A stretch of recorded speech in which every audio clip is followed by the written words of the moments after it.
नमस्कार मित्रों, यांचा अवांतर यूट्यूब चैनल पर आपका स्वागत है। अगर आप हमारे इस चैनल पर नए हैं तो इस चैनल को सब्सक्राइब करें, लाइक करें, शेयर करें और बेल आइकन को दबाएं। आइए सुनते हैं अब्दुल बिस्मिल्लाह की कहानी अतिथि देवो भव। गर्मी बहुत तेज़ थी। 3-4 दिनों से बराबर लू चल रही थी और जगह जगह मौतें हो रही थीं। शहर की सड़कें चूल्हे पर चढ़े तवे की तरह तप रही थीं।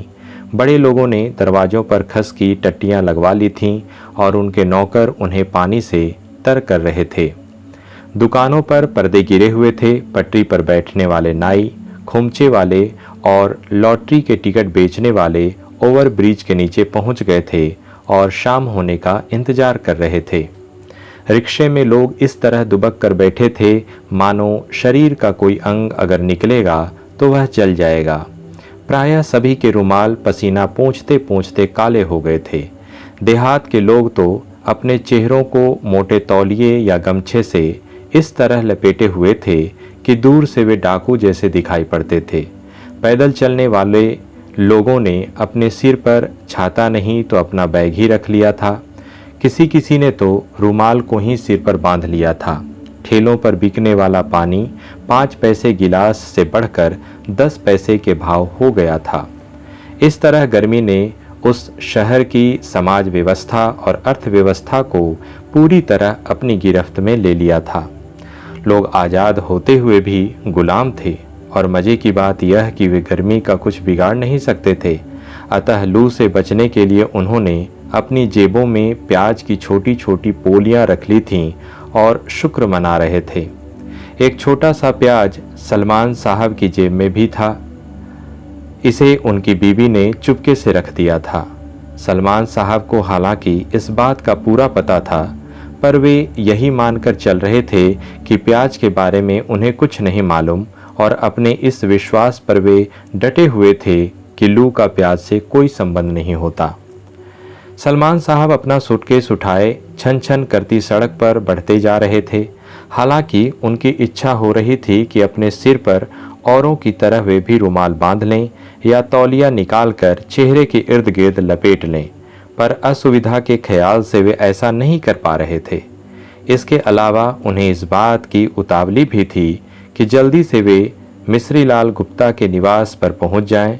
रिक्शा उन्हें मिला नहीं था, अतः अपने मन को वे यह भी समझाते जा रहे थे कि स्टेशन से उसका कमरा ज़्यादा दूर नहीं है। यह बात मिश्री लाल ने ही उन्हें बताई थी। सलमान साहब मिश्री लाल गुप्ता से मिलने पहली बार उस शहर में पहुंचे थे। मकान नंबर तो उन्हें याद था, पर सिचुएशन का पता नहीं था। लेकिन उन्हें पूरा विश्वास था कि वे मिश्री लाल गुप्ता को अवश्य ही ढूंढ लेंगे।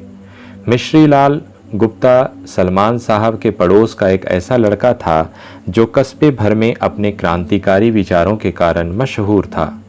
गुप्ता खानदान का वह पहला युवक था जिसने मांस खाना आरंभ कर दिया था और मुसलमान होटलों में चाय पिया करता था। जी हाँ, जिस तरह बनारस का विश्वविद्यालय हिंदू है और अलीगढ़ का विश्वविद्यालय मुसलमान, ठीक उसी तरह उनके कस्बे के होटल भी हिंदू और मुसलमान थे। यह बात अलग है कि हिंदू होटलों में मुसलमानों के लिए या मुसलमान होटलों में हिंदुओं के लिए प्रवेश की कोई मनाही नहीं थी। फिर भी जो धार्मिक लोग थे वे इसे बुरा समझते थे। सलमान साहब के पड़ोसी जैकी साहब हमेशा मुसलमान हलवाई के यहाँ से ही मिठाई मंगवाते थे, क्योंकि शिवचरण हलवाई जो था वह इस्तीजे से नहीं रहता था। उस कस्बे में उन दिनों एक ही स्कूल था और वहाँ सबको अनिवार्य रूप से संस्कृत पढ़नी पड़ती थी। अतः सलमान साहब ने भी रामा रामो रामा पढ़ा और नतीजा यह निकला कि वे उर्दू नहीं पढ़ सके। जैसे मिश्री लाल के बाबा गिरधारी लाल गुप्ता अपने ज़माने में सिर्फ उर्दू ही पढ़ सकते थे। संस्कृत सीखने का मौका उन्हें नहीं मिला था। एक तो वैश्य, दूसरे मदरसे में उसका प्रबंध नहीं था। सो इसी किस्म की मजबूरियों ने सलमान साहब से संस्कृत पढ़वाई और जब वे उच्च शिक्षा लेने के लिए शहर पहुँचे तो वहाँ भी उन्होंने संस्कृत ही पढ़ी। उन्हें विश्वास था कि एमए करने के बाद वे कहीं न कहीं संस्कृत के लेक्चरर हो जाएंगे, पर ऐसा नहीं हुआ और अब वे अपने ही कस्बे के नए नए खुले इस्लामी मिडिल स्कूल में हिस्ट्री पढ़ाने लगे। मिश्री लाल जिन दिनों इंटर कर रहा था, सलमान साहब ने उसे सुबह शाम संस्कृत पढ़ाई थी, अतः वह उन्हें अपना गुरु मानता था और उनके चरण छूता था। अब वह बीए कर चुका था और किसी कंपटीशन की तैयारी कर रहा था। उसकी प्रबल इच्छा थी कि सलमान साहब जब उनके शहर में आएं तो उसके निवास पर अवश्य पधारें। मिश्री लाल की इस इच्छा को अनपेक्षित रूप से पूर्ण करने के लिए ही वे बगैर सूचना दिए उस शहर में पहुंच गए थे। अचानक उसके दरवाजे पर दस्तक देकर उसे चौंका देना चाहते थे। सलमान साहब ने मोहल्ले का नाम याद किया, गोपालगंज। हाँ, यही नाम है। मकान नंबर B562, राधाचरण मिश्र का मकान। स्टेशन से यही कोई आध मील पर स्थित। क्यों भाई साहब, गोपालगंज किधर पड़ेगा? उन्होंने एक दुकानदार से पूछा तो पान की पिक थूकने का कष्ट न करते हुए उसने गलगलाकर यह बताया कि वे महाशय थोड़ा आगे निकल आए हैं, पीछे मुड़कर बिजली के उस वाले खंभे से सटी हुई गली में घुस जाएं। सलमान साहब उसकी दुकान के शेड से जब बाहर निकले तो लू का एक थपेड़ा चट्ट से उनके गाल पर लगा और उन्होंने अपनी एक हथेली कनपटी पर लगा ली। ठीक उसी वक्त उन्हें अपनी जेब में पड़े हुए प्याज का भी ख्याल आया और क्षण भर को वे आश्वस्त हुए। हाँ, यही गली तो है। उन्होंने बिजली के खंभे को ध्यान से देखा और गली में घुस गए। दाहिनी ओर ए ब्लॉक था। सलमान साहब ने सोचा कि बाईं ओर जरूर बी ब्लॉक होगा, पर उधर एच ब्लॉक था। वे और आगे बढ़े, शायद ए वाली साइड में ही आगे चलकर बी पड़े, लेकिन नहीं। जहां ए खत्म हुआ वहां से एम शुरू हो रहा था। बाईं ओर सी था और वे चकरा गए। कहाँ जाना है?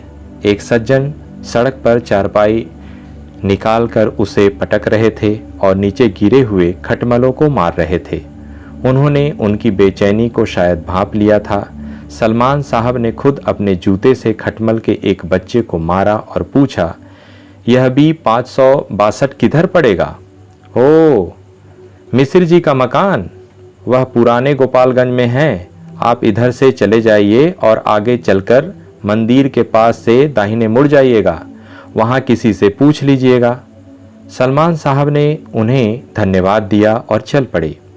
मंदिर के पास पहुंचकर जब वे दाहिनी ओर मुड़े तो उन्होंने देखा कि पीछे 4-5 भैंसें बंधी हैं और एक लड़की अपने बरामदे में खड़ी होकर दूर जा रहे चूड़ी वाले को बुला रही है। पुराना गोपालगंज क्या यही है? उन्होंने उस लड़की से ही जानकारी लेनी चाहिए, पर उसने उनकी ओर कोई ध्यान नहीं दिया। उसका सारा ध्यान चूड़ी वाले के ठेले पर लगा हुआ था। सलमान साहब आगे बढ़ गए। थोड़ा और आगे जाने पर पुराने ढंग के ऊंचे ऊंचे मकान उन्हें दिखाई पड़े, जिनकी छाया में उस इलाके की संकरी सड़कें अपेक्षाकृत काफ़ी ठंडी थीं और नंग धड़ंग बच्चे उन पर उछल रहे थे। सलमान साहब का मन हुआ कि यहाँ वे क्षण भर के लिए खड़े हो जाएं, पर अपने इस विचार का उन्होंने तुरंत ही परित्याग किया और चलते रहे। सामने एक लड़का दौड़ा आ रहा था। उसके पीछे पीछे एक मोटा सा चूहा घिसटा आ रहा था। लड़के ने चूहे की पूंछ में सुतली बांध दी थी और उसका एक छोर थामे हुए था। सलमान साहब को देखकर जैसे कि उन्हें उम्मीद थी, वह बिल्कुल नहीं ठिठका और उनकी बगल से भागने के चक्कर में उनसे टकरा गया। ये B562 किधर है जी, तुम्हें पता है? मिश्र जी का मकान।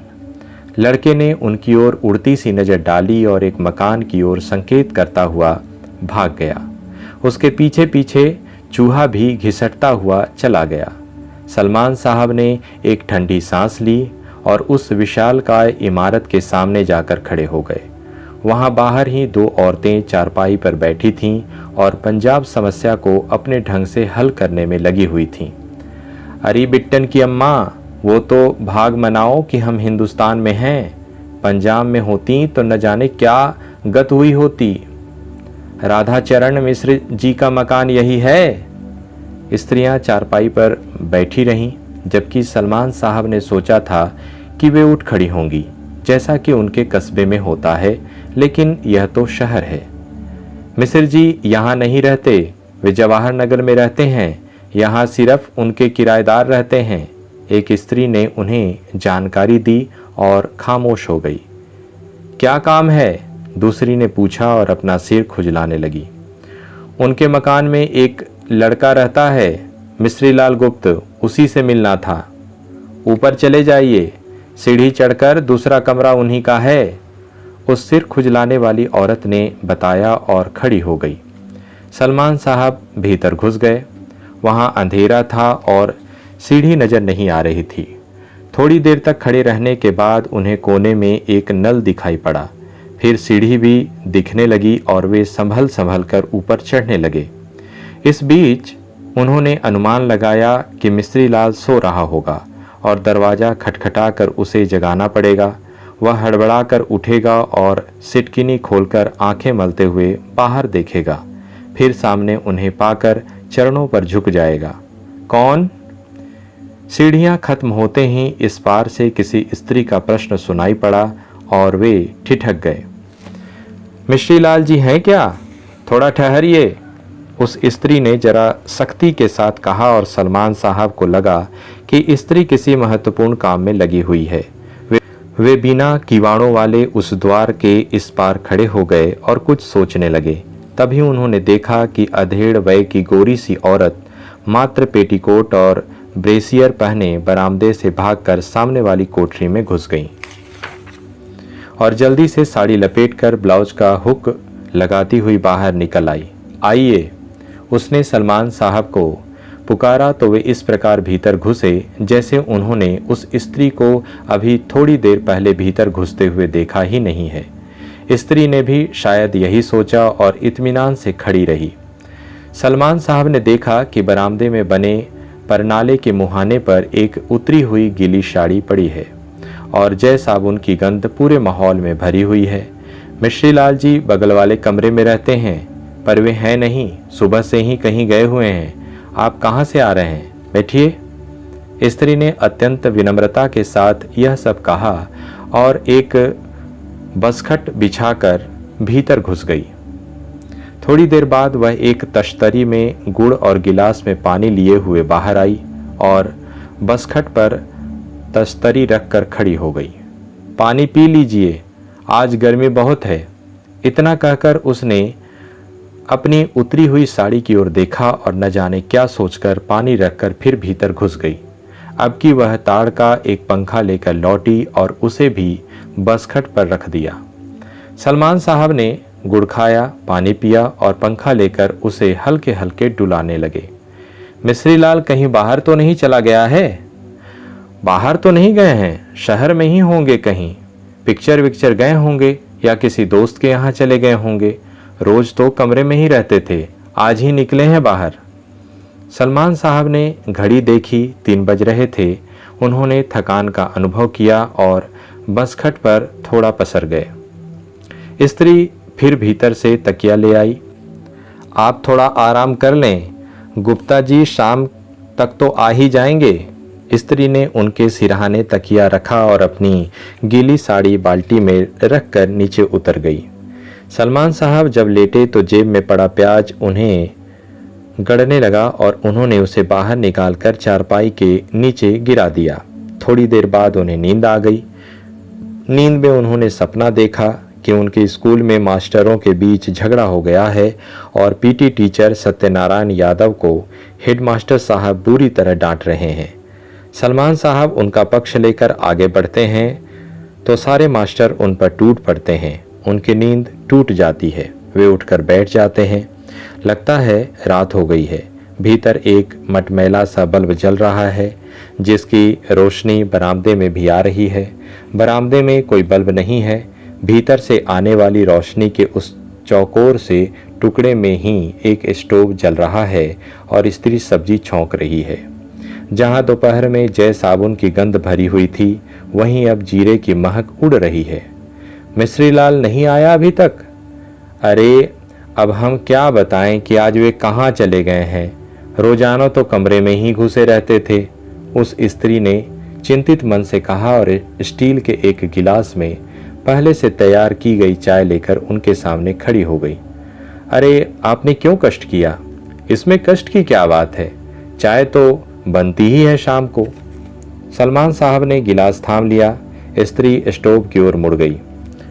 तभी एक सद्दह स्नात सज्जन कमर में गमछा लपेटे जनेऊ मलते हुए सीढ़ियां चढ़कर ऊपर आए और कमरे में घुसकर हनुमान चालीसा का पाठ करने लगे।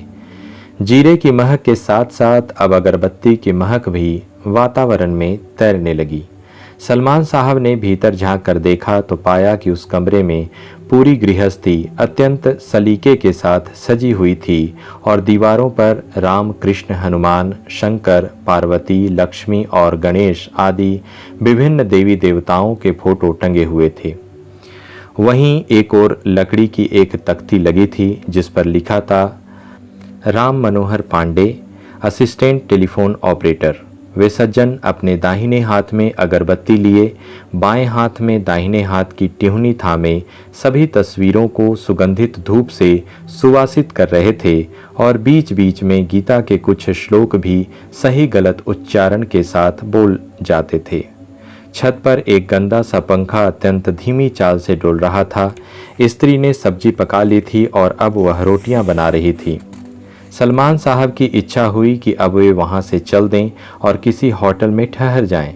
सुबह आकर मिस्री लाल से मिल लेंगे क्योंकि रात काफ़ी होती जा रही है और उसका अभी तक पता नहीं है। वे खड़े हो गए। मैं अब चलता हूँ, कल सवेरे आकर मिल लूँगा। उन्होंने अपना बैग उठा लिया। कहाँ जाएंगे? स्त्री ने उनसे सीधा सवाल किया और पीछे मुड़कर उनकी ओर ताकने लगी। किसी होटल में रुकूंगा। क्यों भाई साहब, होटल में क्यों रुकिएगा? क्या यहाँ जगह नहीं है? खाना तैयार है, खा लीजिए और छत पर चलकर लेटिए। रात में गुप्ता जी आ ही जाएंगे और अगर न भी आए तो सुबह चले जाइएगा। इस टाइम तो मैं आपको न जाने दूंगी। आइए, जूता वूता उतारिए और हाथ मुंह धोकर खाने बैठिए। नहीं भाभी जी, आप क्यों कष्ट उठाती हैं? उस स्त्री को अब भाभी कहने में कोई हर्ज नहीं लगा। सलमान साहब को कष्ट की क्या बात है, आइए खाना खाइए। सलमान साहब विवश हो गए। उन्होंने जूते उतारे और हाथ मुंह धोकर खड़े हो गए। अब तक पांडे जी अपनी पूजा आराधना से खाली हो गए थे और भीतर बिछी चौकी पर बैठकर कुछ कागज पत्तर देख रहे थे। सलमान साहब को उनसे नमस्कार करने तक का मौका अभी नहीं मिला था। यह उन्हें बहुत खल रहा था, लेकिन अब इतनी देर बाद नमस्कार करने का कोई औचित्य भी नहीं था। इसलिए उन्होंने सीधे सीधे बात करने की कोशिश की। भाई साहब, आप भी उठिए। नहीं, आप खाइए, मैं थोड़ी देर बाद भोजन करूंगा। उन्होंने तनिक शुष्क स्वर में सलमान साहब को उत्तर दिया और बगैर उनकी ओर देखे अपने कागज पत्तर में उलझे रहे। आप बैठिए, दिन भर के भूखे प्यासे होंगे, वे बाद में खा लेंगे। दफ्तर से आकर उन्होंने थोड़ा नाश्ता भी किया है, आप तो सो रहे थे। स्त्री ने एक बार फिर आग्रह किया और पीढ़ा रखकर थाली लगा दी। लोटे में पानी और गिलास रख दिया। सलमान साहब बैठ गए। वे भीतर से बहुत आह्लादित थे। उनके कस्बे में ऐसा नहीं हो सकता कि बगैर जाति धर्म की जानकारी किए कोई ब्राह्मण किसी को अपने चौके में बिठाकर खाना खिलाए, लेकिन शहर में ऐसा हो सकता है। यद्यपि यह कोई बड़ा शहर नहीं है और यहाँ के लोग भी बहुत कुछ ग्रामीण संस्कारों वाले हैं, पर है तो आखिर शहर। यहाँ के पढ़े लिखे लोग प्रगतिशील विचारों के होते हैं, उनमें संकीर्णता नहीं होती। वे धर्म प्रवण होते हुए भी रूढ़ धारणाओं से मुक्त होते हैं। सलमान साहब सोच रहे थे और खा रहे थे। उन्हें बैंगन की सब्जी बहुत अच्छी लग रही थी। ताजे आम का अचार यद्यपि पूरा गला नहीं था, पर स्वादिष्ट था। रोटियों पर घी भी चुपड़ा हुआ था। ऐसी रोटियां उनके घर में नहीं बनती। वहाँ तो उल्टे तवे पर बनी हुई विशालकाय और अध सीकी चापातियाँ किसी पुराने कपड़े में लिपटी रखी होती हैं। स्त्री ने एक फूली हुई भाप उड़ाती रोटी उनकी थाली में और डाल दी थी। आप गुप्ता जी के गांव से आए हैं? सलमान साहब ने सिर उठाया। पांडे जी अब कागज पत्रों से खाली हो गए थे और आम काट रहे थे। उनकी आवाज़ में उसी तरह की शुष्कता विद्यमान थी। जी हाँ, सलमान साहब ने जवाब दिया और अचार उठाकर चाटने लगे। पांडे जी ने संकेत से पत्नी को भीतर बुलाया और आम की 3 फांकियां थमा दी। स्त्री ने उन्हें सलमान साहब की थाली में डाल दिया। आप उनके भाई हैं? फिर वही शुष्क स्वर। सलमान साहब को कोफ्त हुई। जी नहीं, वह मेरा शिष्य है। क्या आप अध्यापक हैं? जी हाँ। कहाँ पढ़ाते हैं? आप भी गुप्ता हैं? जी नहीं। ब्राह्मण हैं? नहीं, मैं मुसलमान हूँ। मेरा नाम मोहम्मद सलमान है। उन्होंने अपना पूरा परिचय दिया और रोटी के आखिरी टुकड़े में सब्जी लपेटने लगे। पांडे जी ने अपनी स्त्री की ओर आंखें उठाईं तो पाया कि वह खुद उनकी ओर देख रही थी। ऐसा लगा कि दोनों ही एक दूसरे से कुछ कह रहे हैं, पर ठीक ठीक कह नहीं पा रहे हैं। सलमान साहब अगली रोटी का इंतजार कर रहे थे, लेकिन स्त्री स्टोव के पास से उठकर भीतर चली गई थी और कुछ ढूंढने लगी थी। सलमान साहब आम खाने लगे थे। स्त्री जब बाहर निकली तो उसके हाथ में कांच का एक गिलास था और आंखों में भय। उसने सलमान साहब की थाली के पास रखा स्टील का गिलास उठा लिया था और उसकी जगह कांच का गिलास रख दिया था। सलमान को याद आया कि अभी शाम को जिस गिलास में उन्होंने चाय पी थी, जिस थाली में वे खाना खा रहे थे, वह भी स्टील की ही थी। पल भर के लिए वे चिंतित हुए। फिर उन्होंने अपनी थाली उठाई और परनाले के पास जाकर बैठ गए। गुझना उठाया और अपनी थाली मांजने लगे। स्त्री ने थोड़ा सा पीछे मुड़कर उनकी ओर देखा, लेकिन फिर तुरंत बाद ही वह अपने काम में व्यस्त हो गई। मिश्रीलाल अभी तक नहीं आया था।